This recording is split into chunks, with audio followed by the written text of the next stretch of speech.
di podcast Mother and Beyond. Saya mau nanya sama Moms nih, pernah nggak ngelihat orang atau anak yang jatuh dan kepalanya terbentur? Atau jangan-jangan Moms atau Dads atau mungkin si kecil nih pernah mengalami jatuh dan kepalanya terbentur. Nah kalau ngelihat kepala terbentur, apalagi benturannya keras banget, kita pastinya tuh langsung was-was, langsung cemas, langsung takut. Karena takutnya bisa jadi dari jatuh terus kepala terbentur itu menyebabkan cedera kepala, atau yang lebih parah lagi nih kita takutnya mengalami yang namanya gegar otak. Duh serem ya Moms ya. Nah ngomongin soal gegar otak ini, sebenarnya seberapa keras sih benturan yang bisa menyebabkan terjadinya gegar otak? Dan bener gak sih kalau gegar otak ini lebih berbahaya kalau dialami oleh anak-anak?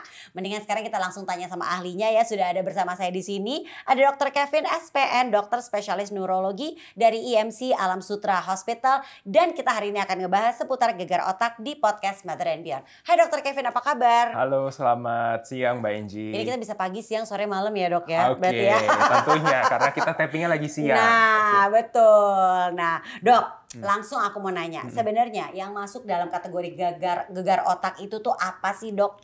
Jadi gegar otak itu timbul ya karena biasanya ada satu mekanisme cedera ya, entah itu jatuh ke bawah atau menabrak ke depan atau terpuntir Mbak. Jadi terpuntir. Jadi kan kalau misalkan ada gerakan yang terpuntir ya, contohnya, nah itu bisa menyebabkan gangguan pada fungsi otak. Nah pada saat itu fungsi otaknya terganggu, dia tidak sadar. Nah pada saat itulah kita akan mengatakan dia adalah gegar otak atau jejas pada trauma. Oke, ini kan selain saya yang akan bertanya dok ya, ini juga ada beberapa pertanyaan dari Moms yang ditanyakan lewat WhatsApp grup community kita. Ini ada Moms Queen Rizky yang bertanya, gegar otak sama peradangan otak tuh sama apa beda dok? Berbeda karena kalau gegar otak itu timbul murni karena trauma. Tadi mekanismenya jatuh ya, menabrak ke depan atau terpelanting ke belakang atau mekanismenya berputar atau puntiran. Sedangkan kalau peradangan otak ya itu sebabnya ada macam-macam. Jadi kalau trauma kepala yang terbuka ya akhirnya jadi ada infeksi, dia menjadi meradang. Kemudian juga bisa karena infeksi ya. Contohnya kalau misalkan ada infeksi virus, bakteri ya atau kuman-kuman lain, atau karena ada penyakit autoimunnya Mbak Enji. Jadi itu yang membedakan antara gegar otak dan peradangan otak. Tapi kita kembali fokus ke gegar otak ini sendiri ya. Yang menyebabkan seseorang bisa mengalami gegar otak tadi kan karena jatuh ke bawah, terbentur, lalu ke depan kadang-kadang menabrak sesuatu, atau tadi terpuntir. Apa yang terjadi sih dok sebenarnya di sini dok pas gegar otak itu dok? Jadi kan otak kita itu istilahnya sentralnya itu adalah di sini. Ya, jadi kita bisa berpikir, kita bisa bergerak, kita bisa merasa, itu semuanya ada di atas. Nah, kemudian seperti kabel, ya kabel itu berjalan melalui struktur-struktur di dalam hingga akhirnya tangan kita itu bisa bergerak, kita bisa berpikir. Nah, ketika itu terjadi trauma, ya maka fungsi kabel itu mengalami gangguan untuk sementara waktu, gitu. Kalau ringan, ya kalau berat maka bisa sarafnya itu terputus gitu. Jadi kerusakan permanen dong tuh dok? Betul. Tapi otak itu kan butuh waktu pemulihan. Tapi bedanya otak itu pemulihannya memakan waktu. Beda dengan kulit ya. Kalau kita terputus itu bisa ada penyembuhan. Tapi kalau saraf di otak kemungkinan pemulihannya lebih lama. Oke. Nah, gegar otak itu bener nggak sih dok katanya ada tingkatannya? Kalau iya mungkin dokter bisa jelasin juga nih buat Moms and Dad nih ya. Seperti apa sih bedanya dari tingkatan-tingkatan keparahan gegar otak itu sendiri dok? Oke, jadi Mbak Enji dan para Moms and Dad, cedera kepala ya atau gegar otak itu kita membagi menjadi 3 tingkatan ya. Menjadi ringan, sedang, atau berat. Ringan, sedang, atau berat? Ringan, sedang, atau berat ini tergantung pada derajat kesadaran setelah terjadinya kecelakaan tersebut, ya kan? Ada yang ringan, ya misalkan kita jatuh kemudian masih langsung sadar, atau masih kita bisa menjawab kondisi lingkungan sekitar, tapi tidak sadar penuh. Kalau derajat sedang itu sudah mulai mengantuk, ya sudah butuh usaha lebih dalam untuk membangunkan, dan yang paling berat ya itu tentunya adalah kalau tidak sadar atau koma.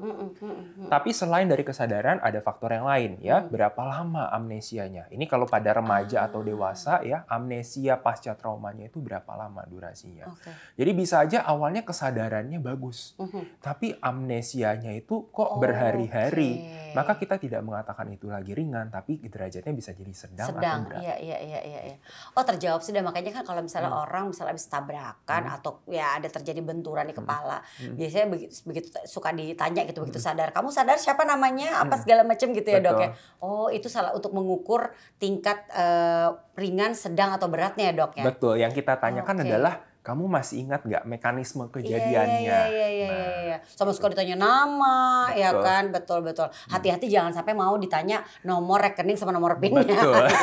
Itu tuh ya, jangan sampai itu ya. Oke, nah gejala gegar otak yang perlu kita waspadai apa nih, Dok? Karena kan katanya gejalanya tuh ada yang langsung muncul, ada yang nggak langsung muncul gitu ya. Setelah insiden tuh beberapa saat baru terjadi. Kayak makanya tadi kan dokter juga bilang, ada yang amnesianya awal-awal aman gitu, tapi ternyata mengalami amnesia gitu kan. Nah ini kalau dari gejala yang harus kita waspadai apa nih, Dok? Oke, jadi kalau di sini kan segmennya moms and dad ya, kemungkinan ada anak ya di rumah dari lingkungan baby hingga remaja. Betul. Saya bicara dulu dari baby, ya kan? Kalau baby dia tidak bisa mengatakan kan, Mom, saya sakit. Diam aja, nangis aja pasti. Tapi kita bisa curiga. Jadi kalau lokasi benturannya atau memarnya itu bukan di daerah dahi, Mbak Angie. Tapi di? Lokasinya ada di bagian pelipis, ya, di bagian puncak kepala atau di bagian belakang. Jadi kalau moms and dad ada anaknya di rumah, ya ada cedera bukan di bagian dahi, ya, maka itu curiga dulu. Satu, ini mekanisme kejadiannya bukan yang ringan. Kedua, kalau setelah kejadian itu ada muntah. Nah, iya. Ada muntah ya. Jadi kalau sudah ada muntah itu bukan dianggap masuk angin, tapi itu adalah mekanisme karena pusat muntah di otaknya terganggu. Kemudian yang ketiga kalau ada kejang. Jadi setelah trauma ada kejang, maka itu curiga juga ini adalah suatu kondisi yang berat. Yang keempat, kalau dari mekanisme kejadiannya kita anggap ini sesuatu yang berat. Apa sih yang dimaksud berat? Ya, jadi kalau tadi tabrakan ada terpelanting ke depan. Kedua, seseorang ini ditabrak karena ada pengendara motor lain yang sedang berjalan, dia ditabrak, atau pedestrian accident, ya itu juga kita perlu waspada. Ketiga, kalau mekanismenya jatuh ya lebih dari 1 meter, maka itu juga perlu hati-hati. Dan yang keempat adalah kalau ada gangguan pada neurologisnya, artinya mulutnya mencong, bicaranya pelok, ya. Terus baby saya setengah badan kok kurang gerak ya. Gitu. Oh, itu berpengaruh juga di badan ya, Dok? Betul. Ya? Oke. Itu harus jadi tanda-tanda perhatian yang harus lebih diperhatikan di saat memang muncul gejala-gejala tersebut pada anak abis anak jatuh atau terjadi benturan. Akhirnya jadi paham ya, justru di saat kan sering banget kalau anak kecil jatuh benjol di depan tuh ya, Dok ya. Betul. Nah itu mungkin masih bukan kita nggak bilang nggak apa-apa ya, Dok, sampai benjol, tapi yang harus diwaspadai di saat di tempat area-area yang tertutup ya, Dok ya, yang ketutup rambut gitu kan ya, Dok. Betul. Semakin muda ya, jadi kalau bayi-bayi yang muda itu kan tulang-tulangnya masih lunak, Mbak Inji ya. Jadi kalau kita yang sudah dewasa itu tulang itu sebagai proteksi dari kita supaya otak kita tidak rusak ya, karena otak kita itu kan sangat lunak. Nah, kalau baby-baby yang muda ya itu kita perlu waspada sekali, waspada. Mungkin dulu sering mendengar ya, ada baby jatuh dari ayunan ya dianggap biasa, loh kok akhirnya 1 bulan 2 bulan dia mengalami kejang. Nah itulah sumbernya, karena tidak terdeteksi dari awal, dianggap ini adalah mekanisme yang biasa-biasa saja. Nah benar nggak sih, Dok, katanya gegar otak itu lebih bahaya kalau dialami sama anak-anak nih ya. Emang sebenarnya apa sih ada perbedaan nih dampak yang ditimbulkan di saat terjadi benturan sampai gegar otak yang terjadi pada orang dewasa maupun anak-anak, Dok? Jadi dampak dari gegar otak itu baik pada anak-anak sama dewasa sama-sama perlu menjadi kewaspadaan. Ya, jadi tidak ada yang biasa-biasa saja sebelum dikonfirmasi oleh para ahlinya. Tapi memang kalau anak-anak itu ya atau bayi itu tadi saya katakan tulangnya masih lunak, ya satu tulangnya dia lunak sehingga jejas benturan energinya itu langsung ditransfer ke otak. Karena kan otak itu masih berkembang, Mbak Inji, pada anak-anak. Jadi kerusakan yang kecil itu akan terbawa jadi besar karena terbawa sampai dewasa. Tapi yang kedua ya biasanya ini adalah tidak mau lapor, tidak mau diceritakan, atau mungkin kalau ini tidak mau tahu orang tuanya, anak saya kenapa sih gitu. Nah itu yang bagi moms and dad perlu waspada kalau pada anak-anak. Oke. Nah, apakah gegar otak bisa menyebabkan komplikasi? Sangat. Wah, apa aja nih, Dok? Sangat komplikasi. Jadi moms and dad perlu mengetahui ya, jadi barangkali mengenal ya, kok dia setelah kecelakaan berubah ya perilakunya. Oke. Loh, kok anak saya ini kalau tadinya pendiam, kok sekarang menjadi rewel? Kok di sekolah saya kurang fokus, memusatkan perhatian. Kok kemampuan untuk mengontrol emosinya itu berubah. Itu namanya adalah post concussion syndrome, moms and dad ya. Jadi Mbak Enci itu adalah post concussion syndrome. Jadi adalah gejala-gejala klinis yang timbul setelah cedera kepala. Tapi jangan menganggap ini kejadiannya hanya terjadi kalau kecelakaan saja, kalau pada anak-anak ya. Jadi ada beberapa olahraga tertentu yang berisiko meningkatkan risiko cedera kepala. Seperti apa nih, Dok? Ini penting nih buat dijelasin nih, Dok. Satu, tinju. Udah pasti kan? Iya, kalau tinju itu sudah jelas. Dua adalah olahraga-olahraga tertentu yang memang berkaitan dengan benturan kepala. Contohnya adalah sepak bola. Pada saat kita harus menyundul, iya juga. Ya, atau misalkan harus terbentur dengan pemain yang lain. Itu sering kejadian tuh, Dok. Sering kejadian. Basket itu juga sering, volley juga ada beberapa. Padahal kayaknya bolanya ya gitu aja gitu bola gitu ya, ternyata bisa ada efeknya juga ya. Betul, jadi terutama kalau dia kan misal kiper ya, dia berusaha menangkap ke pinggir gawang, ternyata bukan yang ditangkap, bolanya dia terbentur juga ke dindingnya. Itu kan juga sebenarnya adalah mekanisme cedera. Ya betul. Itu yang harus jadi perhatian juga buat orang tua. Nah, gimana nih penanganan pertama jika terjadi insiden kepala terbentur apalagi pada anak-anak? Kalau moms and dad itu merasa anak saya ini terbentur, ya pertama itu tenang. Ya kan? Jangan panik. Betul, jangan panik ya, jangan overreaktif juga. Artinya kita observasi dulu ya. Jadi kalau pada saat penanganan di awal ya, kalau ada luka maka kita bersihkan lukanya dengan air bersih atau diberikan dengan antiseptik ya. Contohnya dengan povidone iodin. Kemudian kalau semakin muda ya, jadi kalau bayi-bayi terutama anak yang kecil tidak bisa bicara, bawa ke rumah sakit. Tadi kalau lokasinya bukan di dahi ya, di samping, di pelipis, di bagian belakang, di puncak kepala, ada gejala saraf atau mekanismenya tadi berat, maka segera bawa ke dokter untuk dipastikan. Nah, ini ada pertanyaan dari Mom Elintia. Kalau anak bayi jatuh dari tempat tidur, gimana nih penanganan pertamanya? Ini kan sering banget ya, Dok ya, bayi itu jatuh dari tempat tidur. Udah kayak tidur di antara orang tuanya, tapi tahu-tahu bisa aja gitu udah nyampe di lantai, tuh kan, Dok? Betul. Jadi kalau pertama pasti kita bicara mengenai pencegahan. Jadi kalau tempat tidur itu, kalau bayi-bayi maka diberikan teralis ya supaya menjamin kita tidak jatuh. Kedua, kalau sudah terjatuh gimana nih Mbak Inci gitu ya? Tetap pertama kali adalah tenang ya, kita observasi ya. Kemudian kalau moms and dad ragu ya, segera bawa ke dokter, ya bawa ke rumah sakit, minta untuk dilakukan pemeriksaan dan dipastikan bahwa memang bayinya itu aman dan sehat. Yang tadi diperhatikan tadi kan sebenarnya tanda-tanda dari gegar otak itu kan kayak muntah, itu juga salah satu yang harus diperhatiin ya. Benjol atau di area-area mungkin di pelipis, di bagian belakang kepala itu juga harus jadi perhatian ya, Dok. Selain itu juga biasanya kalau pada bayi-bayi, loh kok bayi saya tidur ya, kok jadi malas nyusu. Nah itu juga waspada. Baik. Itu perlu menjadi catatan juga tuh moms ya. Nah, indikasi apa aja yang membuat seseorang atau seorang anak tuh harus langsung dibawa ke dokter setelah insiden benturan pada kepala, Dok? Jadi kalau benturannya itu sangat hebat ya, jadi misalkan sekarang lagi banyak kendaraan bermotor ya sekarang ya kan. Moms and dad ya, kalau berkendara dengan motor, saya sekarang lihat sekali mau bayi yang kecil, mau anak remaja gunakan helm. Kalau tidak gunakan helm, maka waspada. Tadi kalau mekanisme kejadiannya terpelanting, terlempar dari kendaraan ke depan atau ke belakang, ditabrak sebagai pejalan kaki, ya terjatuh dari atas atau langsung tidak sadar di tempat atau ada kejang di lokasi kejadian, maka itu sudah moms and dad harus waspada.